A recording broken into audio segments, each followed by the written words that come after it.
Hi guys, I'm Susie Redding from the Nourish team, and I've got 3 simple suggestions to boost your confidence.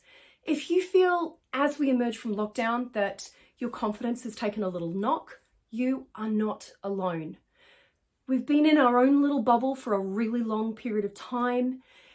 We're navigating new environments, different activities that maybe we feel a little rusty. Perhaps on the professional front, you've not been able to use your skills in the normal way. And it's not only that, it's a sense of depletion. Maybe we've lost a little social stamina. So I just want to share with you some suggestions that will lift your confidence and help you navigate this next chapter, because it's another period of adjustment. First of all, what is confidence? Now, confidence is belief in our capability, okay? And it is anchored in how we talk to ourselves, how we treat ourselves. It's anchored in our self-insight, knowing ourselves. It's anchored also in purpose, a sense of being in alignment, and it's also anchored in our physical body. So let's look at 3 concrete practices that will help us build our sense of belief in ourselves. My first suggestion would be to connect with your strengths. And I think one of the easiest ways of doing that, and something that is I think quite relevant to the situation that we find ourselves in now, emerging from the pandemic, still in the midst of the pandemic, but emerging from lockdown, would be to create a timeline of grit. So maybe you could focus on just 2021 because enough has happened in just this year to navigate, or you could go back further. You could actually go back through the whole time span of your life and take a look at moments where you have demonstrated grit, tenacity, courage. Just look at any moment that you feel a sense of pride and ask yourself, what qualities did you draw on to navigate that experience? What did you learn about yourself? And I think this timeline of grit is a really beautiful way to get to know ourselves, to identify our strengths, and also to connect with our values, which really is essential for a feeling of alignment and purpose.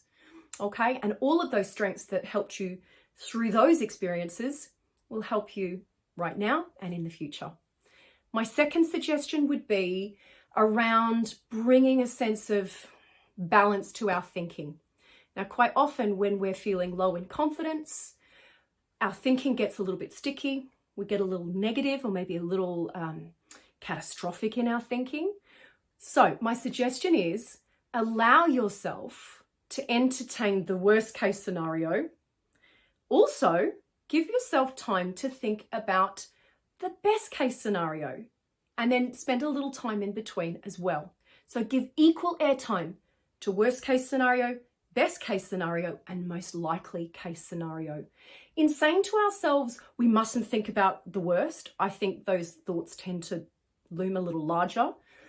When we give ourselves time to think about maybe the bad things that can happen, that actually allows us to prepare in some sense. So let's not try and block that out. I don't think blocking it out works anyway, but just give equal airtime to the good things that can happen and then the most likely case scenarios as well. So it just brings balance to our thinking. And then my last suggestion would be very much anchored in the body and the breath. Now, there's a particular exercise in the Nourish app that I would direct you to. It's called the high lunge, but the one I'm going to show you today is very similar to that, and I'm going to stay seated. The one in the Nourish app that I've just flagged is standing, so it's even more galvanizing, empowering, and uplifting. But you can even do it sitting down, okay? So if you've got an important phone call to make, or you're about to leave the house to do something you're feeling a little maybe nervous about, this is a really accessible tonic. It's called the V to W arms, right? So we're using posture and we're using breathing. As you breathe in, stretch your arms up to a V shape. And as you exhale, slide your elbows down to a W shape, broadening the collarbones. Breathe in, reach up, look up. Exhale, slide your elbows down. Notice how active my hands are.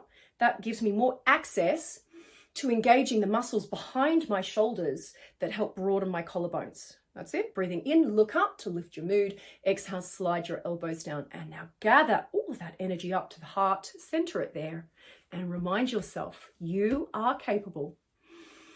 You are strong. and you are ready.